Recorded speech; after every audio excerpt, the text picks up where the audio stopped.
เลยจับเลยจับไปก่อนจับไปก่อน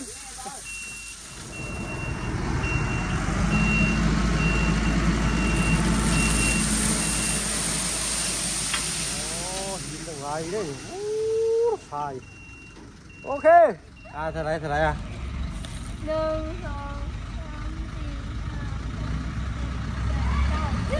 3 4 5 6 7 8 9 10ก็ได้อยู่ดิเจ้าหักบุมันใจชื่อลายเนาะคอยเห็ดคอยเซาะแซะไปพี่น้อยเนาะพี่น้อยเนาะคลองคอยถ่าข้างทางอีกคือเก้าเนาะพอดีทางสายส่งเพิ่นสิมาส่งปูนให้พี่น้อยเนาะสบายดีเอ้ยเนาะวันนี้ทางว่าเพิ่งสิเราถ่าปูนเพิ่นมาอยากให้เอ้ยซอยเอานี่ออกได้ปะเพราะรถมันสิถอยดากเขานี่เด้แล้วพี่น้องเด้อใช้เฮ็ดได้เสียออกได้บาด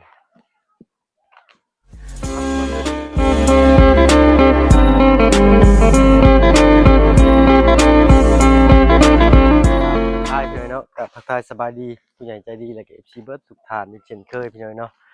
เปิดคลิปเปิดภาพมากันต้นบ่ายๆแดดๆแน่ย่อได้บ่ละบาดเหมือนกันเด้อจะย่อสองข้างกันเด้อข่อยสิย่อได้บ่ข้างเดี๋ยวไปฮึบโอเคปะโตเอากวบเข้ามาเลยไปอย่าเข้ามาอีกอึบเบิ่งเหยียบตะปูได้โอเคเจ้าอย่างเนาะได้เลยแหละบาทนี่อันนี้หามาไว้ปะไปไว้ตารางเฮือนเจ้าชีไว้ปูนเนาะน่าสิพ่ออยู่พี่น้องเนาะเพิ่นมาได้แต่10 ศอกพี่น้องเนาะ10 ศอกมื้ออื่นเพิ่นสิเอามาให้อีกไว้สิได้บาดนี่เนาะไว้ตารางเนาะเนาะสร้างเพิ่นสิขุดหรือว่าไว้สร้างเพิ่นสิขุดสร้างเพิ่นก็ได้ย่อออกอีกคือเก่าแล้วนี่เอานี่แหละสั่นฮึบโอเคไว้นี่จัก10 ศอกน่าสิพออยู่พี่น้องเนาะสะอาดเรียบร้อยครับนี่บาดนี่เนาะ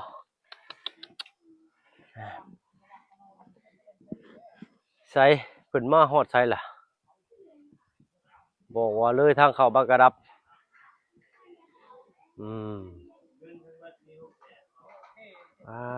ฮอดเอา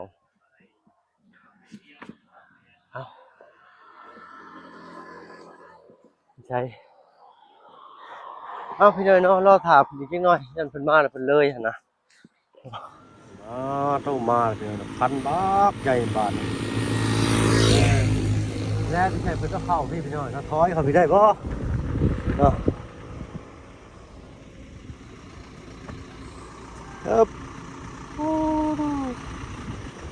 เอาถอยก้นคดีได้บ่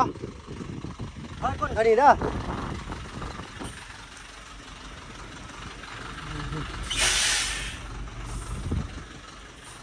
และเท่นี่เลยดูสิเขามาได้บ่พี่น้องบ่เหยียบคอมันแตกบ่แต่สิได้อยู่พี่น้องนะเพราะว่าเพิ่นเคยเข้ามาที่นี่แล้วเด้อเอาก้นมาเทนี่ก็ได้นี่แหละปูนได้10 ศอกเนาะมื้ออื่นเพิ่นมาส่งอีกก็ได้เนาะโดยบ่เว้ากับเพิ่นก็เทนี่ได้อยู่เนาะฮะบ่ลมเลยเพิ่นเอาเข้ามาเทเทื่อนึงเลยรถใหญ่ขี้แนวเลยเนาะช่วงหนึ่งกับฝนตกอยู่เขาได้อยู่ไงบ่แตกง่ายเนาะปูนนี่แต่สิว่าให้บ้านนะครับไปไว้พุ่นได้บ่ปูนแบกไปไว้ตลาด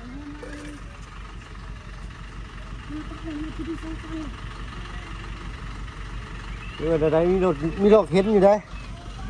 ช่างกับบุยูซับมันนี่ก็ได้รถยันรถน้อยเขาได้รถใหญ่รถยันหอมแตกนะโดยรอบก่อนก็รถใหญ่แล้วเนาะก่อนแล้วมุดนิดหน่อยนึงนิดหน่อยนึงบาทมันต้องเอาแล้วมันแตกดิเหมือนกันนะ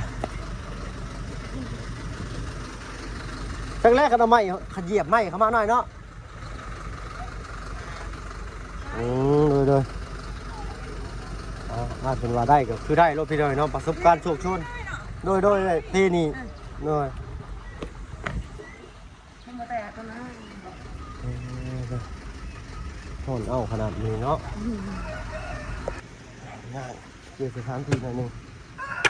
โอ้ยันเทหินนี่เลยทรายมันสิตกไกลเพิ่นง่ายเพิ่นก็เลยชัดแจ้งอีกจังหน่อยหนึงทนเอาเบิ่งหัวมันจะแตกบ่มันแตกในงานเข่าเลยเนาะเป็นอีกงานหนึ่งเลยเนี่ยปึ๊บจัดเลย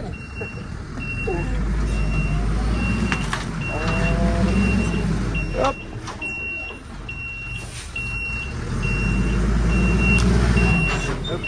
โอเคโอ้อยู่ทัดใต้รถนี่จะตื่นได้เลยนะ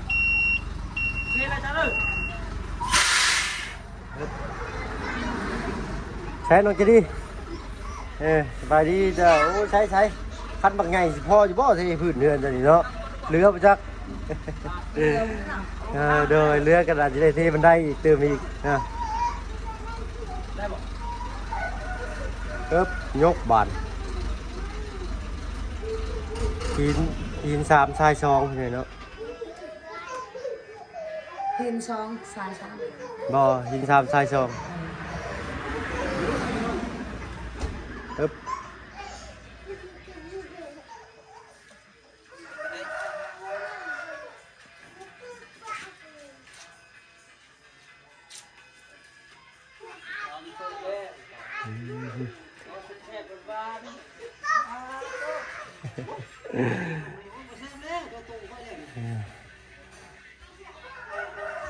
เอาปูนกันว่าอ้ายเพิ่นมา2คนเพิ่นเนาะเอาไว้นี่แหละหาผ้ามาปิดเอาด้วยหน้าเด้อจะดีเอาผ้ามาปิดเอาอ้ายเพิ่นมา2คนกันว่าเพิ่นสิแบ่งคนฮะบ่อ้ายเพิ่นมา2คนบ่เอาปูนไว้นี่แล้วว่าเอาผ้ามาปิดเอาผ้าบัดมาปิดเอาใช้จ้วงเลยแล้วก็ใช้ออกแล้วมันสิมาตุ๊กต่ำเลย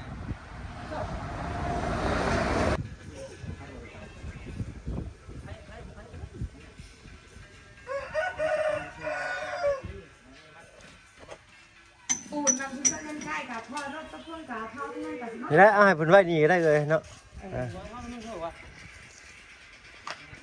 มันทางมันน้อยมันแคบได้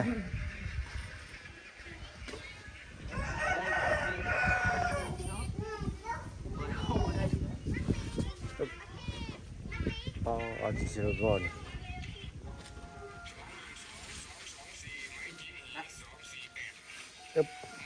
เอาวางขอบเพิ่นนี่เพิ่นก็ได้หรือเอาขึ้นถึงเอานี่ก็ได้เอายันมันเปื้อนเพื่อนเพิ่นให้นะ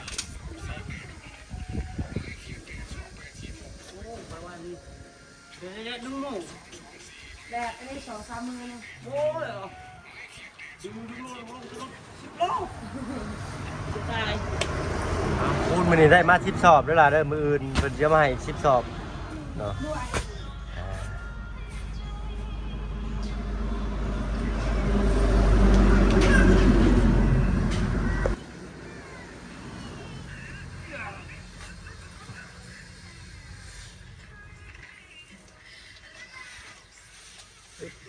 ลองหับเบิ่งบ่จักสอบฮะหับบ่ได้เอานี่จังว่าซั่น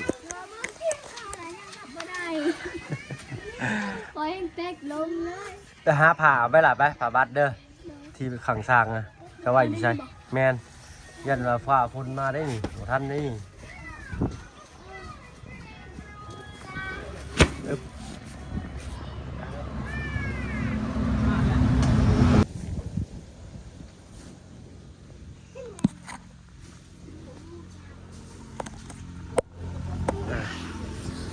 ใช้ได้มาเรียบร้อยผ้าบัดเอาที่ไหนนะเอกสิพาน้องเป็นปิดไว้ยันว่าฟ้าฝนมา10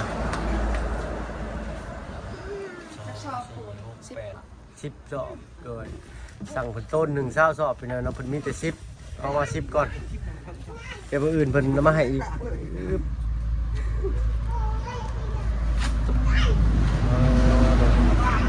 ลองเบิ่งจักสอบบ่น้องจะดีลองบ่ลองแบกผมบ่จักสอบน้ำหนักจักโลจะ ฮอดบ่40แต่อันนี้50ผู้อึ๊บ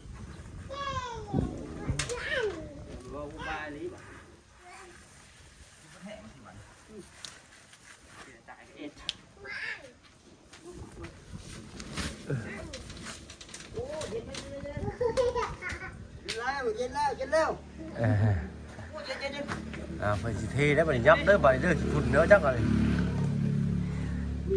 สาย2หิน3เป็นไงนะ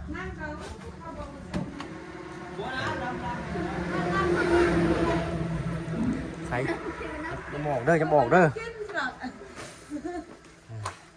ผู้แลอ้ายกอกผู้แลผู้เปิดง่ายกูบูผู้ได้อยู่เอ้ยสายยางจับเด้อโอ้ดินแค่ในแต่บลมเนาะเริ่มจะท่อคนนี้แล้วแตก มันหอนตามท่อเนี่ย ตามห้อนเอาเลย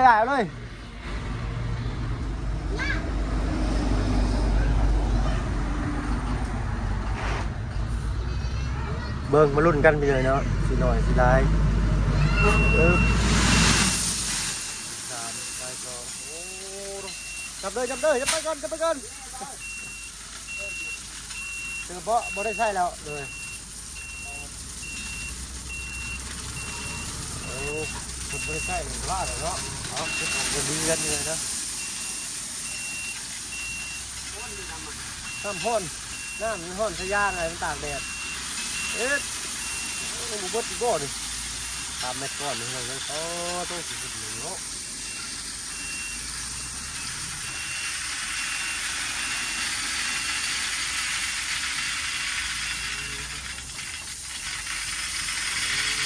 เรือไปตั้งที่ไหนนะเอาเรือเข้าไปคุณผู้ชมยืนโอ้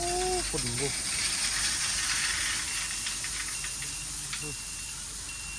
อีกจังบุบดเลยนะโอ้หินลาย3 เมตรก่อนเนาะ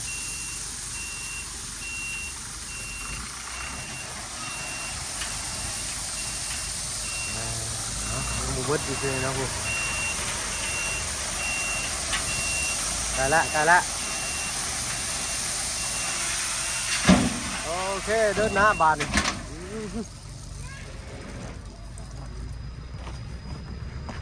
เอาเพื่อจะได้พุดมาที่ไหนเนาะ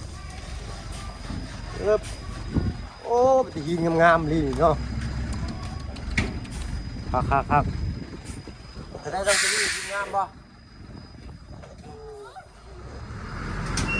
เฮ็ด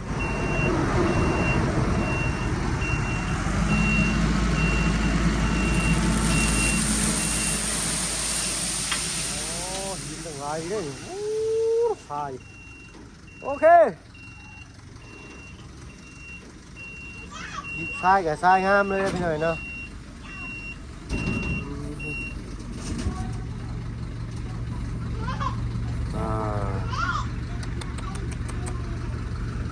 ยินถ้าเทพื้นต้องใส่ลายเลยพี่หน่อยเนาะเบิดเลยได้เนาะมืออื่นน้ำมาให้อีกปูน10 สอบพี่หน่อยเนาะมาดับดูน้องฮอดบ่10 สอบโอเคได้เด้อขอบใจหลายๆแล้วมื้ออื่นสิใช้บริการอีก ใช้น้องจะดีมานับเบิ่งนับ1 2 3เอาหนูว่านับ10บ่ฮอด10นับเบิ่งครบอยู่บ่คันบ่ครบใช้เพิ่นเอามาให้อีกนี่นับได้ยินเสียงนำได้เอา1 2 3ทีนี่นะสิบ่ได้บ่10 อัน1 10เลยเท่าไร1 2 3 4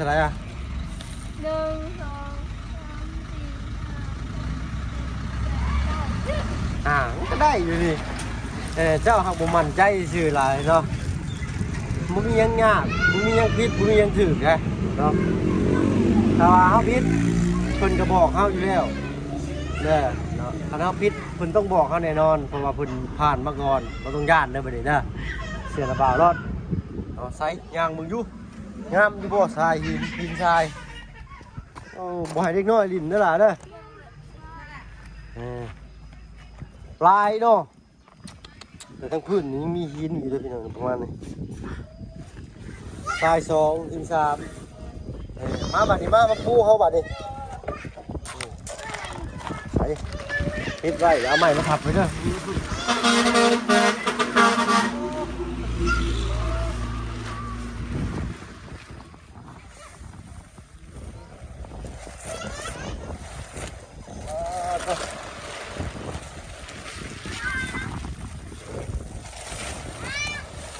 ใช่ล่ะพริกเด้อไปมากวดไปเด้อพี่กวดปูนไปเด้อมากวดเขามาครับครับพริกบอกกวดพี่อย่ามันอยู่ข้างในก็ได้ล่ะกวดเป็นอย่านั้นน่ะทิ้งบกก็ได้มันบ่เป็นยังคนถือมันบ่เป็นยังเชิญคนถือตัวนี้เนี่ยหาไว้มาทำไว้บาดผูกไม่เป็นนะบึงเก็บปูได้โอเคไปหน่อยเนาะ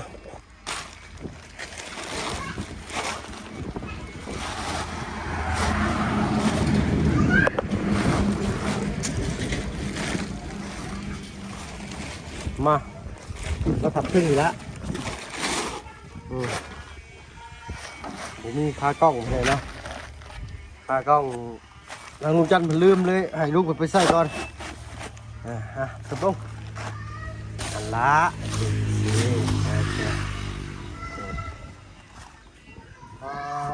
เนาะใกล้แล้วบาดนี้เนาะใกล้จะเป็นจริงใช้เพิ่นสิเทบนได้เนี่ยนะเบิ่งอยู่ฟูทางไหนก็ได้เนาะควันอยู่กลุ่มหมู่ควันเคลียร์ขวดทุเราขูดทุเราเก้าพ่อหยาดิ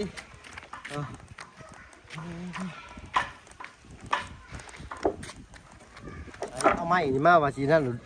บ่ได้ห้องครับพี่น้อยเนาะเพิ่นบ่แบกมาให้มื้ออื่นน่าจะเพิ่นจอดนี้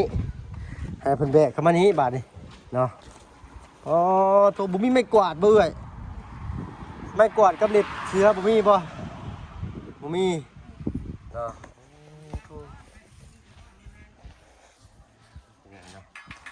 ทางไหนกำลัง2 4 6 8 10ประมาณ10ก้อน12ก้อน10ก้อน12ก้อนเป็น10ก้อนเป็น2ขันเป็น9เนาะเป็น2เป็น9นี่เนาะครับเบิ่งๆเนาะดีใจบ่ล่ะดีใจเนาะมันสิเป็นแบบได้จะมาบ้านเด้อบัดนี้โอ้งามเลยนอนต้นดอกไม้ดอกต้นไม้เนี่ยเขาปลูกคนมันเกิดเองฮะงามเลยต้นเลยแมนมันออกดอกงามได้ดอกกล้วยไม้อยู่ฝั่งไทยเป็นซื้อกันได้ซื้อขายทางบ้านตะบ่าวก็ซื้อขายคือกันเดี๋ยวพอนิยมปานใดต้องอยู่ฝั่งไทยพุ่นเป็นซื้อคือมันขึ้นมันติดงามจริงโอ้ยงามนี่เวลามันออกดอกได้นี่มีสีดวงสีม่วงสีชมพูยังไงแม่เอิ้นยังหล่ะไปไหมเสียหยาเอาสบายกันเสียหยาเสียยูโอ้ทุกคนแนวกวดเนาะไม่กวดท่าไปหน่อยเนาะกวดเอาเป็นด็อกเตอร์ทั่วได้ไปหน่อยนะผมอดเอาเลยเนาะอดเอามันจะขี้ไล่มันจะงามมันจะเก่าไปหนามันจะหลาไปลังขึ้นอยู่กับเฮาหักซาบริบัติได้บาดถนัดอยู่ดอกขันเป็นเสียหยาน้องจะดีเนาะ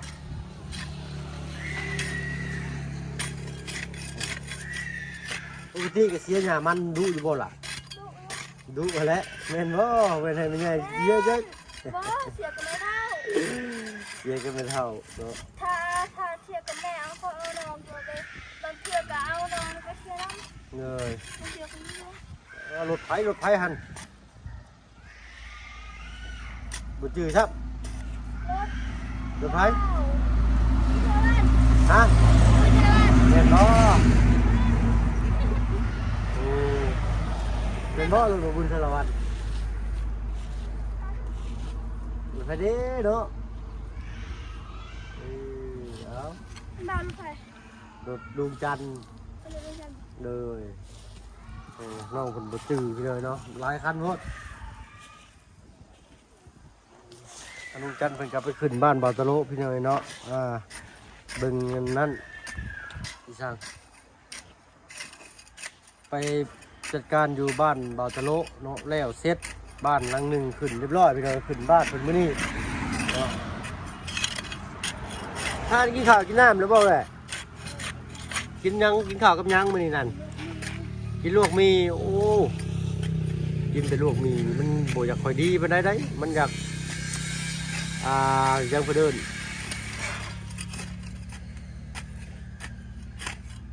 โซเดียมเนาะโซเดียมหลายกินมีก่อนนอนนี่ประมาณใกล้สินอนแล้วมากินลวกมีนี่ตื่นขึ้นมาตาบวมเห็นบอกขึ้นบ่าวกินมื้อนั้นหิวข้าวตื่นขึ้นมากินมี2ห่อตื่นขึ้นมายามมื้อเช้าตาปูดตาบวมขึ้นจักมันเป็นย้อนมีมันเป็นย้อนหยังไงเนาะน่าจะเป็นย้อนมีเพราะโซเดียมมันหลายเนาะมันก็กินง่ายแต่ทางนี้เพิ่นสิได้กินมีถือว่า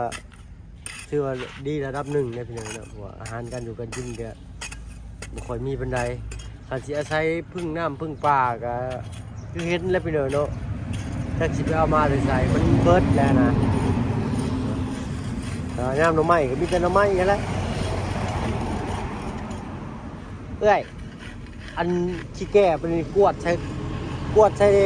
ต้นกล้วยก็งามนะกวดทิ่มใช้หากกล้วยนี่งามเลยให้งามเอาปกติต้นกล้วยทางนี้งามอยู่แล้วพี่หน่อยเนาะเสียไว้ล่ะเสียไว้มือขึ้นเฮือนใหม่ใส่ยางามโอ้ชาวบ้านมาเบิ่งนี่ย่องแซวๆแล้วนี่เนาะเพิ่นก็สิว่าเฮือนก็งามคนก็งามโดนแล้วบาดนี่ใส่ชิ้นงามๆด้วยล่ะเด้อใส่ชิ้นงามๆเด้อมือขึ้นเฮือนฮะซื้อเมื่อวานนี้นบ่าวเงินให้ซื้อชิ้นเมื่อวานนี่โอ้ยังบ่ได้ยิบซ้ำเลยเนาะซื้อคือว่าไม่ได้เนาะชิ้นน้องเพิ่นบ่ค่อยหลายว่าซั่นๆเนาะน้องเพิ่นก็เป็นผู้หญิงนำเด้ก็บ่ติน้องเพิ่นแหละก็ซื้อชิ้น2เทื่อเลยชิ้นพื้นนึงนะไม่เท่าซื้อให้ละมื้อก้อนซื้อกันด้วยเอาไว้ตลอดทำให้ชิ้นแต่ไม่ง่ายคือแต่ไม่เท่าซื้อให้มีพื้นเดียวซื้อด้วยตนเองก็คือเมื่อวานนี้เนาะทางบ่พึ่งมอบเงินให้น้องเพิ่นก็ไปซื้อเองเลือกสีเองมาละสีเองเด้เนาะเอาตารุ่นเบิ่งมือขึ้นเฮือนใหม่ให้แล้วกันเนาะยังสิได้เป็นสิได้โอ้บ่สิได้แล้วเนาะเขาเลือกเองมันก็ต้องงามมันแหละเนาะเอายังไงเนาะคอยเฮ็ดคอยเซาะแซะไปเพิ่นเนาะเอาเนาะทาปูนอีกมืออื่นเนาะคือเก่าคือเดิมพี่เลยเนาะครอบครัวพานีมูลแสวงคือเก่าพี่เลยเนาะยอดผลผลิตบ้านน้องเพิ่นตอนนี้เงินน้ำบ่าวเหลืออยู่1,150,000เนาะ1,150,000นี่แหละพี่เลยนะเพราะว่าซื้ออุปกรณ์เขาคงไป4,850,000เดี๋ยวพี่น้องเลยหินเม็ดก้อนละ650,000ทรายเม็ดก้อนละ350,000ปูนอีสอบละ110,000เนาะเพิ่นยังบ่ได้คิดค่าส่งเด้ปูนละสอบ110,000นี่มื้ออื่นนี่เฮาสร้าง10สอบนี่เพิ่นเอามาส่งอีก10สอบแต่เพิ่นสิคิดค่าส่งบ่จักเพิ่นเนาะถ้าบ่พึ่งก็โอ้ยบ่ได้แล้วเนาะในบินนี่เพิ่นเขียน10สอบเนาะมันบ่มีฮอด20เด้ปูนเขียวอ้ายเพิ่นว่าปูนเขียวน่ะหลายแต่ปูนแดงนี่อยากน้อยเพิ่นว่าอยู่ห้านเพิ่นก็น่าสิแบ่งให้คนอื่นนำพี่น้อยเนาะโอ้จริงๆก็บ่ถูกแล้วถ้าว่าเฮาเฮ็ดงานด่วนนี่ซะเนาะเขาสิใช้ปูนมื้อนี้20สอบแล้วเดี๋ยวมื้อนี้เลยนี่เพิ่นเอามาให้แต่10จังซี่นี่โอ้บ่ได้พี่น้อยเนาะก็บ่เป็นหยังพอดีแหละมื้อนี้ทั้งสร้างเพิ่นก็บ่ได้มามื้ออื่นเพิ่นน่าสิเทเนาะหรือใดก็ติดตามเบิ่งนำกันอีกเนาะบางเทื่อมื้อแรงบ่าวตูดมานี่อื่นสิตั้งวงกบก่อนก็บ่จักสิให้เพิ่นเทพื้นแล้วก่อนเนาะวงกบมาก็ให้เพิ่นเทพื้นก่อนเพราะว่าเพิ่นอยากให้ฟ้าวสั่งเพราะว่าฟ้าฝนสิตกวงกบนี่เอาขึ้นไว้ถึงเรือนหลบแดดหลบฝนได้เนาะแต่ปูนนี้มันอยู่มันจะถึกฝนมื้ออื่นต้องให้เพิ่นแบกเข้ามานี่แหละเพิ่นเทเลยเนาะล่ะเนาะเอาอ้ายว่าถึงโลดพี่น้องแม่เพิ่นขุดแล้วเพิ่นแบกเข้ามาแล้วเพิ่นเทบาน ถ้าว่าปะไอ้พุ่นจันฝนตกจะน้ำถือปูนแข็งใส่งานบ่ได้อีกโอ้ยเอามีไงก็จันจ่อเข้ามาเพิ่นให้ข้าวซื้อก็เลยข้าวซื้อมาให้เพิ่นพี่น้อยเนาะบ่เป็นหยังมื้ออื่นเพิ่นน่าสิจัดแจงกันลงโตเองเพิ่นน้องๆเนาะสั่นทางนาบ่าวขอตัวลำลาก่อนสบายดีโอ้ยเนาะคอยเชียร์ไปกันเลยเด้อโดยเนาะเอาอยู่ดีมีแฮงบ่จะพูดทุกคนพี่น้อยเนาะเป็นจังไดคิดพลาดได้ก็กราบขอโทษขออภัยคุณป้าลุง FC ประทุกท่านนะพี่น้อยเนาะเอาไหนๆก็แนะนำกันเข้ามาได้สำหรับที่นี่ทำบุญไปแล้วพี่น้อยเนาะสบายดีจ้ะ